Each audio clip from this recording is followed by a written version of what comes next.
Welcome back to Real Estate Today. I want to kind of recap and kind of bring everything together. We're back with Mark Flicker with Majestic Mortgage.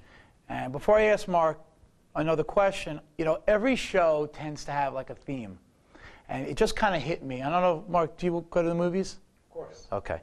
Well, there was a movie with Cuba Gooding Jr. and Tom Cruise, and there was one scene, and they're in the locker room, and he's his agent, and he looks at Cuba Gooding Jr. and he says to him, you know, not show me the money. We're like, no, it wasn't show me the money. He goes, help me to help you. And I think that's very apropos for this segment because, you know, in selling, you got to be a good listener.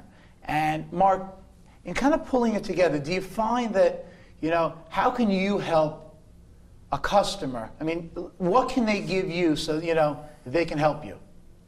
Elliot, the bottom line is a client can walk into their local bank that they have a savings account or checking account with and sit in front of the teller or whoever may be helping them there, and you're not going to get the same type of options as opposed to going to a mortgage broker. So right. One of the things you touched on before is why would someone go to a mortgage broker as opposed to going online or going to other sources?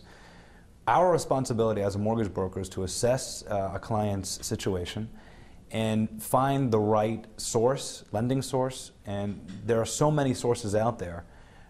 Ones that are geared to people with less than perfect credit, people who are purchasing luxury homes in the $1 million price range, and then there's everything in between. So what we do is, I've had many transactions where I've had clients that have come to me distraught over the fact that their bank just said no, and for us it was an easy transaction.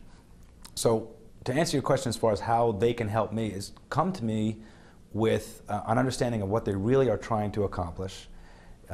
Provide me with the documentation that I need to paint the picture for the lender. Each lender has an underwriter that is going to assess the documentation that I give them or my processor gives them, and they're going to make a judgment call on whether or not to lend this person money. And right.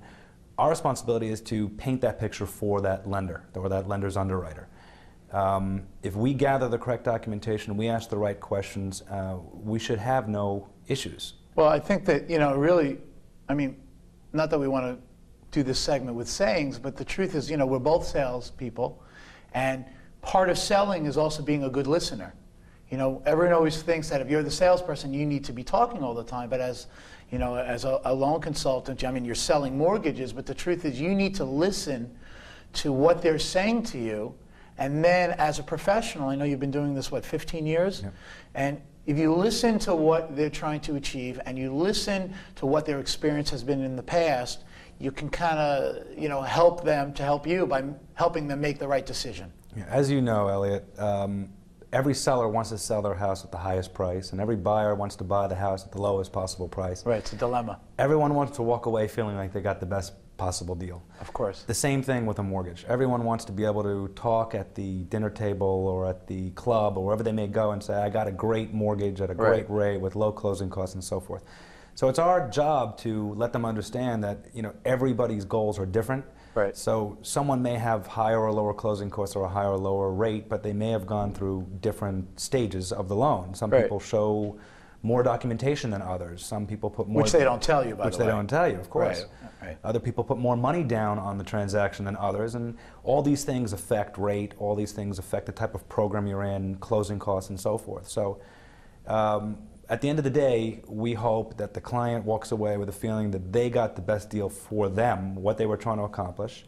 They got a fair rate, fair closing costs, the process was smooth, and our goal is to get referrals. I mean, that's what we both live on.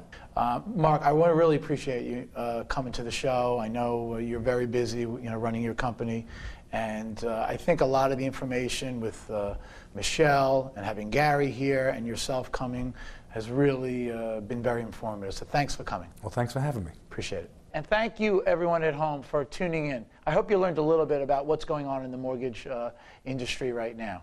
We'll see you next time on Real Estate Today.